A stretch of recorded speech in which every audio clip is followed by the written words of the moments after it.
Bismillahirrahmanirrahim. Assalamualaikum warahmatullahi wabarakatuh. Alhamdulillahi faliqil habbi wan nawa wa muhyil idhami ba'dal mauti wal bila wa munzilil qatri wan nada. Ahmaduhu subhanahu wa ta'ala wa ashkuruhu ala ni'amihi tatra wa alihi al-'udma. Innal hamdalillahi nahmaduhu wa nasta'inuhu ونستغفره ونعوذ بالله من شرور أنفسنا ومن سيئات أعمالنا من يهده الله فلا مضل له ومن يضلل فلا هادي له وأشهد أن لا إله إلا الله وحده لا شريك له وأشهد أن محمدا عبده ورسوله الحمد لله الذي أسرى بعبده ليلا من المسجد الحرام إلى المسجد الأقصى Allahumma salli wa sallim ala Muhammadin wa ala alihi wa sahbihi wa man tabi'ahum bi ihsanin ila yaumiddin. Kaum muslimin dan muslimat, ikhwan dan akhwat yang mudah-mudahan selalu mendapatkan rahmat dan perlindungan dari Allah Subhanahu wa taala. Baitul Maqdis atau Masjid Aqsa adalah tempat yang mulia. Orang-orang yang beriman dan yang bertakwa telah memuliakannya. Para nabi dan rasul telah memuliakannya. Para malaikat telah memuliakannya. Bahkan sang pencipta alam semesta, Allah Subhanahu wa taala yang maha agung dan maha mulia pun telah memuliakannya. Namun kalau kita lihat kondisi Masjidil Aqsa dan sekitarnya sekarang sangat menyedihkan, sangat memprihatinkan, bahkan sangat mengenaskan karena tidak diperlakukan dengan mulia, bahkan dinodai kehormatannya oleh kaum Yahudi. Maka pantas kaum yang melakukan hal semacam ini mendapatkan laknat dari Allah Subhanahu wa taala, para malaikat dan seluruh manusia. Kaum muslimin dan muslimat rahimakumullahu taala, tempat yang paling dicintai oleh Allah Subhanahu wa taala di muka bumi ini adalah masjid, sebagaimana sabda Nabi sallallahu alaihi wasallam, ahabbul biladi ilallahi masajiduha, rawahu Muslim.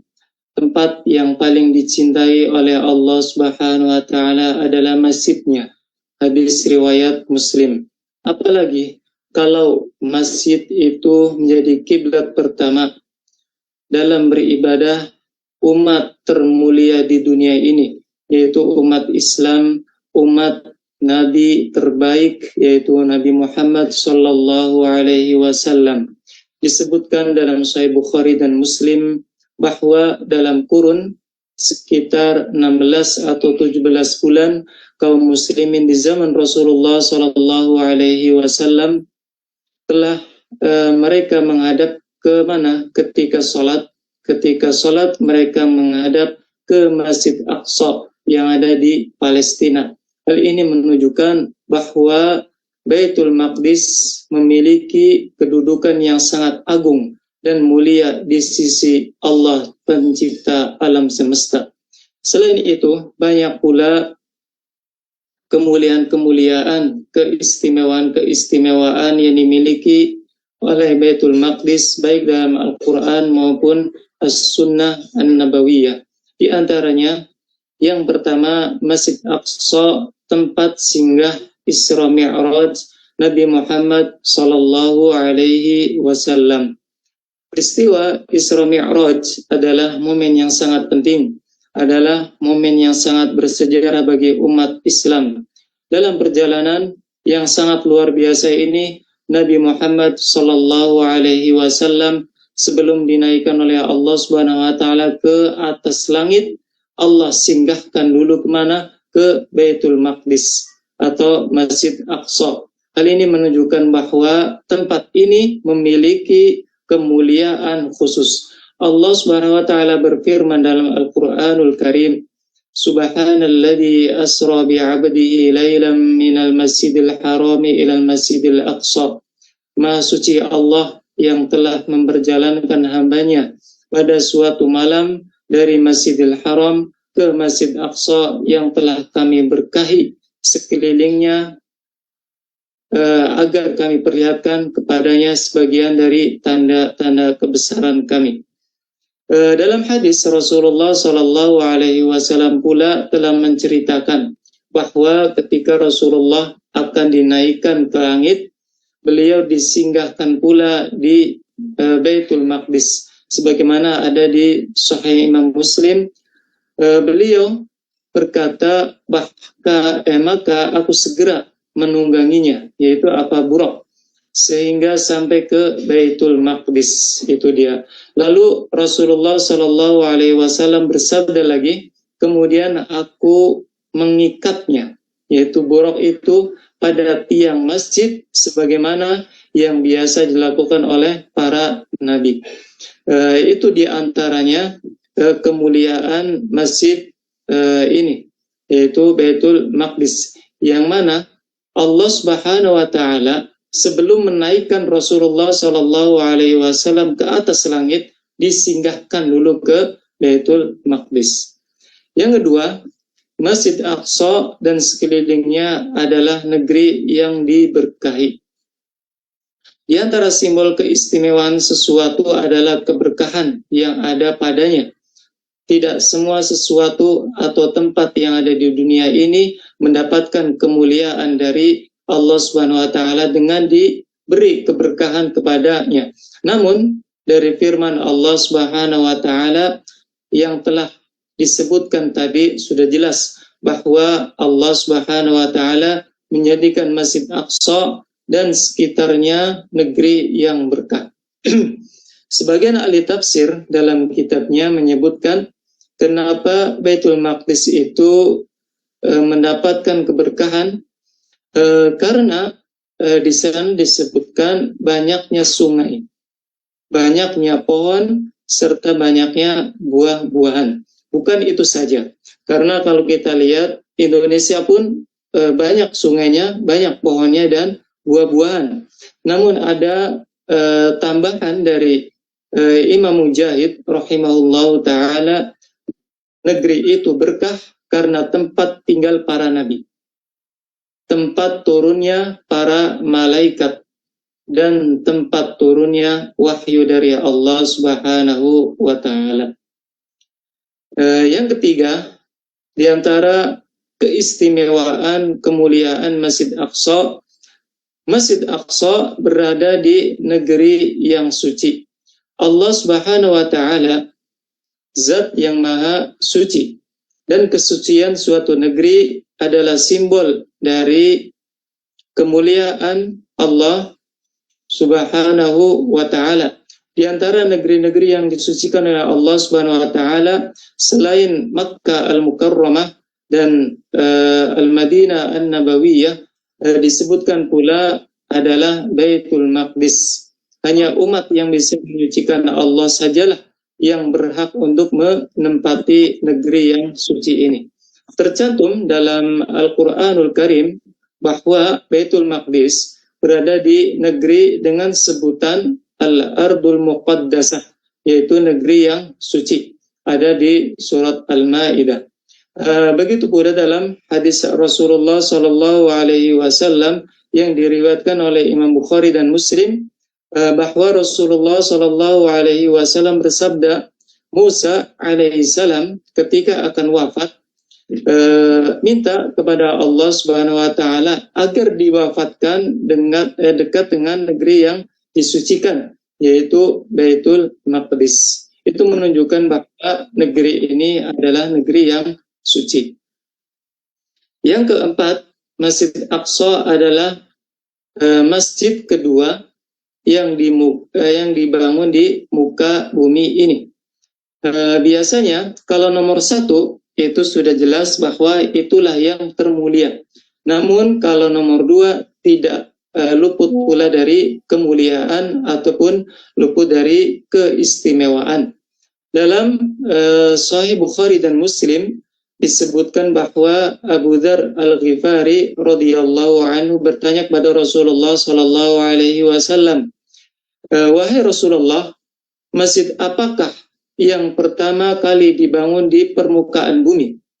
Rasulullah menjawab, Masjidil Haram. Lalu penasaran lagi Abu Dzar bertanya, kemudian masjid apa? Beliau menjawab, Masjid Aqsa. Abu Dzar bertanya lagi, berapa lama antara pembangunan di antara keduanya? Beliau menjawab 40 tahun. Hadis ini diriwayatkan oleh Imam Bukhari dan Muslim. Dari hadis ini kita bisa mengetahui bahwa masjid kedua yang dibangun di permukaan bumi adalah Masjid Aqsa. Itu menunjukkan bahwa Masjid Aqsa atau Baitul Maqdis memiliki kemuliaan di sisi Allah Subhanahu wa taala. Yang kelima, salat di Masjidil Aqsa pahalanya 250 kali lipat dibanding masjid-masjid yang lain kecuali Masjidil Haram dan Masjid Nabawi. Kalau kita lihat dalam hadis-hadis yang sahih, baik di Sahih Bukhari atau Muslim atau Sunan Arba'ah atau yang lainnya, di sana disebutkan bahwa sholat di Masjid Nabawi lebih baik dari 1000 kali lipat daripada di masjid-masjid yang lain kecuali Masjidil Haram. Seperti sabda Rasulullah Shallallahu Alaihi Wasallam dari hadis Abu Hurairah, "Salatun fi masjidi hada afdalu khairun atau afdalu min alfi salatin fi ma siwahu." Salat di masjid saya ini lebih baik dari 1000 kali lipat dari masjid-masjid yang lain. Illal Masjidil Haram, kecuali Masjidil Haram. Karena apa? Salat di Masjidil Haram itu pahalanya lebih baik dari 100.000 kali lipat. Hadis ini diriwayatkan oleh Imam Bukhari dan Muslim.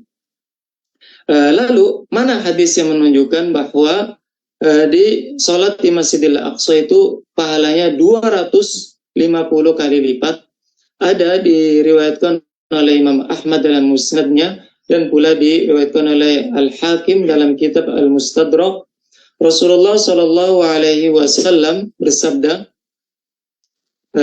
hadis ini disahihkan oleh Hakim itu sendiri dan Zahabi. Salatun fi masjidi hadza, salat di masjidku ini, itu sabda Rasulullah SAW, maksudnya Masjid Nabawi, afdalu min arba'i salawatin fih, lebih baik 4 kali lipat dibanding salat di sana, yaitu Masjid Aqsa.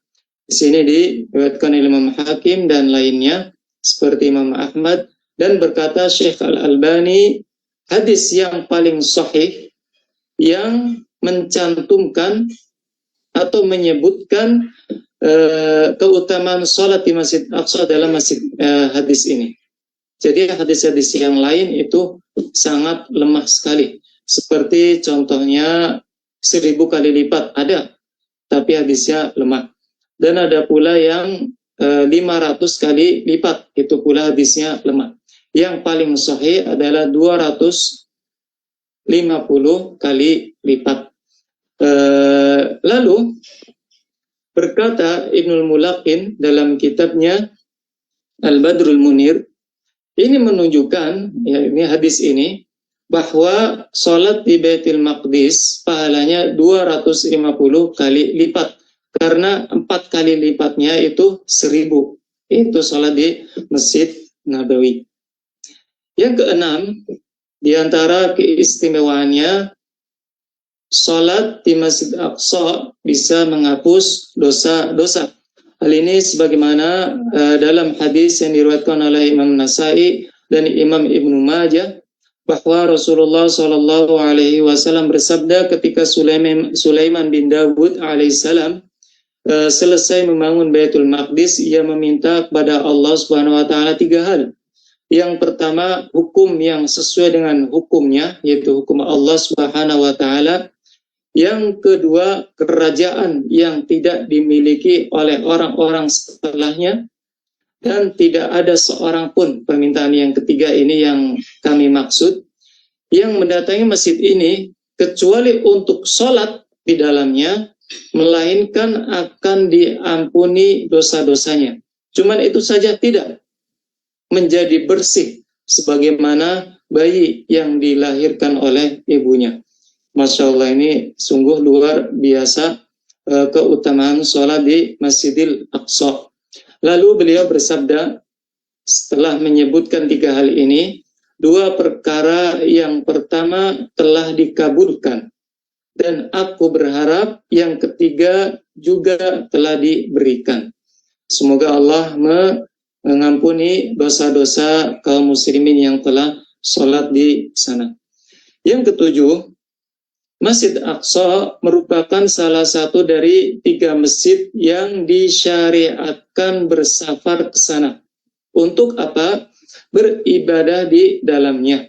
Itu tercantum dalam sabda Rasulullah sallallahu alaihi wasallam, la tushaddur rihal illa ila 3 masajid. Tidak dibolehkan melakukan safar untuk ibadah kecuali ke 3 masjid. Apa saja? Masjidil Haram. Yang kedua, Masjidi, yaitu Masjid Nabawi. Wa Masjidil Aqsa, dan Masjid Aqsa. Hadis riwayat Bukhari dan Muslim. Dengan dasar hadis ini, Masjid Aqsa merupakan tempat kunjungan yang mulia. Maka sangat dianjurkan untuk berziarah ke sana, untuk sholat di dalamnya, untuk mengetahui secara mendalam tentangnya. Yang ke-8, insya Allah akan saya sebutkan 9, ini yang ke-8. Masjid Aqsa tidak akan dimasuki Dajjal. Ini mungkin agak asing, karena kalau kita lihat dalam Sahih Bukhari tidak terdapat hadis tentang ini. Dalam Sahih Muslim, dalam Sunan Arba'ah tidak pula tercantum. Cuman ada di riwayat Imam Ahmad dalam musnadnya. Allah Subhanahu wa ta'ala memberikan keutamaan kepada Masjid Aqsa sebagaimana diberikan ke Makkah dan Madinah, bahwa Dajjal tidak akan bisa masuk ke tempat-tempat ini. Rasulullah Shallallahu Alaihi Wasallam mengkhabarkan, aku ingatkan kalian, itu pada para sahabat, apa itu? Bahaya Al-Masih Dajjal. Dia adalah seorang yang buta sebelah matanya. Tandanya dia akan tinggal di bumi selama 40 tahun.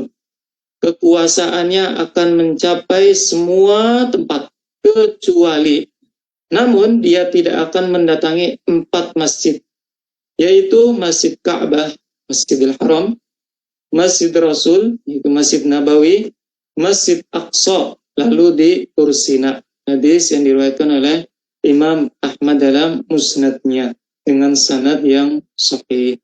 Wallahu a'lam bishawab. Yang terakhir, kemuliaan dari Masjid Aqsa, bahwa kehancuran Ya'juj dan Ma'juj di sekitar Baitul Maqdis. Ya'juj dan Ma'juj adalah makhluk yang sangat brutal dan sangat biadab. Tidaklah melewati genangan air kecuali akan dihabisinya. Tidaklah menjumpai suatu makhluk di muka bumi ini kecuali mereka akan membunuhnya. Namun dengan izin Allah Subhanahu wa ta'ala, mereka akan sirna, akan binasa, akan mati semua.